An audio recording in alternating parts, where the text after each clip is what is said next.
যারা ক্ষমতা লোভী এই রাষ্ট্রকে তছনছ করে দিয়েছে, লন্ডভন্ড করে দিয়েছে। কোটা আন্দোলন আসলে কোনো আন্দোলন নয়। আমি জানবো যে কেন আপনার মনে হয়েছে যে তারা কোনো কাজ করছে না, সব প্রধানমন্ত্রী করছে। আমি নজরুল ইসলাম বাবুর কাছে একটু যেতে চাই। অনেক ধন্যবাদ, আপনি আমাদের সাথে যুক্ত আছেন। কিছুক্ষণ আগে খবর এসছে আমাদের কাছে যে ডিবি হেফাজতে থাকা 7 জনের কাছ থেকে একটি বিবৃতি এসছে, ভিডিও বার্তা, যে তারা তাদের আন্দোলন প্রত্যাহার করে নিয়েছে। আপাতত যদি আমরা ভাবি যে এই মুহূর্তকার খবর হিসেবে যদি সেটাকে ধরি আমরা, তাহলে কোটা আন্দোলনটা আসলে সমাপ্তি হলো ভাবা যায়। আসলে কি তাই? আপনাকে অনেক ধন্যবাদ। আমরা দুইজনের বক্তব্যই শুনেছি।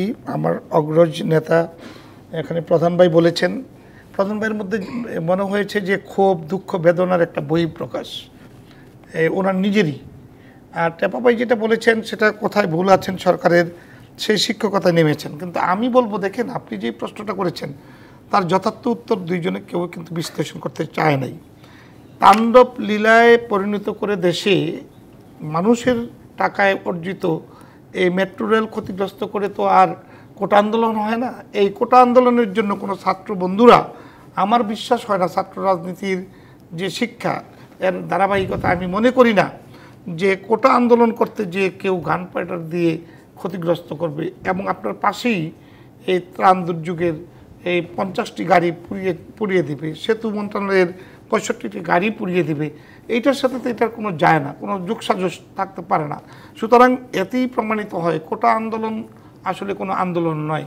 কোটা আন্দোলনকে সামনে রেখে ষড়যন্ত্রকারী এবং দেশদ্রোহী যারা রাষ্ট্র ক্ষমতায় বারবার যাওয়ার স্বপ্ন দেখছেন, তারাই কিন্তু আন্দোলনের ধারাবাহিকতা চেঞ্জ করে গতিধারার পরিবর্তন এনে এই ঘটনা ঘটিয়েছেন।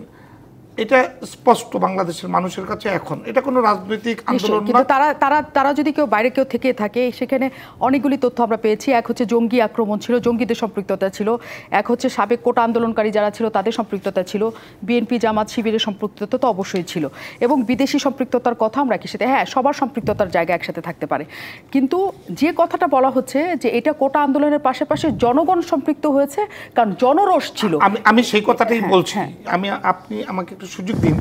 আমি বলবো যে জনরোষ, আমরা তো প্রমাণ পেয়েছি বাংলার এই মসনদকে ক্ষতবিক্ষত করার যে অপচেষ্টা এই 14 থেকে আমরা দেখেছি। কই জনগণ তো মাঠে নামেনি, জনগণ তো এই আন্দোলনে জনগণ নেমেছে। এইটা যদি আপনি ফুটেজ দেখাইতে পারেন তাহলে আপনার কথার সাথে আমি সায় দেব। 150 জন কারা? আমি বলছি আপনাকে, কোটা আন্দোলনের নাম করে 150 জন, 147 জন, 18 কোটি মানুষের দেশে এটা আন্দোলনের নামে যারা পুলিশের সামনে বুক পেতে দেয়, যারা লাঠি হাতে নিয়ে পুলিশের তো কর্তব্য পরায়ণ হয়ে দায়িত্ব পালন করে। সুতরাং সেখানে যদি চ্যালেঞ্জ করে, সেখানে পিছন থেকে গুলি মেরে যদি কেউ হত্যা করে, দায়িত্ব সরকারের উপরে চলে আসে। প্লিজ আমাকে লেট মি ফিনিশ। আমি শুধু একটি কথা বলতে চাই যে গণ আন্দোলন বলতে যা বুঝায় আমরা দেখেছি। এরশাদকে আমরা টেনে হেসড়ে নামিয়েছি এদেশের মাটিতে। খালেদা জিয়ার পতন দেখেছি। খালেদা জিয়ার নির্বাচন, 15 ফেব্রুয়ারি নির্বাচন করে ক্ষমতা থেকে কিভাবে তার চলে যেতে হয়েছে নতজানু হয়ে, তা আমরা দেখেছি।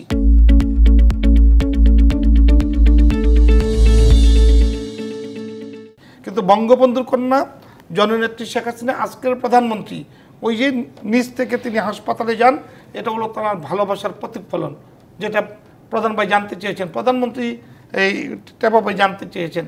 তিনি মসনদে বসে শুধু রাষ্ট্র পরিচালনা করেন না, উনি খেটে খাওয়া মানুষের প্রত্যাশা পূরণের চেষ্টা করেন।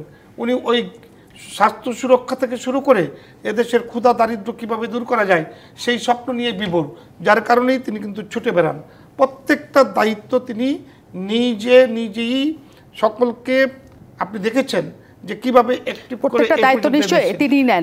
এই দায়িত্ব পালনে যখন তিনি নেন এবং তখন যদি আওয়ামী লীগ সরকারে থাকা অবস্থাতে কিছু ঘটে, সেই দায়টাও সবাই মিলে করলেও তার উপরে যে বর্তায় এবং তারও সেই দায়িত্ব নিতে হয়। প্রধানমন্ত্রী হিসেবে দায়িত্ব নিশ্চয়ই তার দায় নিতে হয়, কিন্তু দায়বান না। আমি বলবো যে হ্যাঁ, স্বাভাবিক কারণেই। কিন্তু আপনি একজন ছাত্র নেতা হিসেবে আপনি 90-এর গণ অভ্যুত্থানে অংশ নিয়েছিলেন এবং সেখানে নিশ্চয়ই ছিলেন।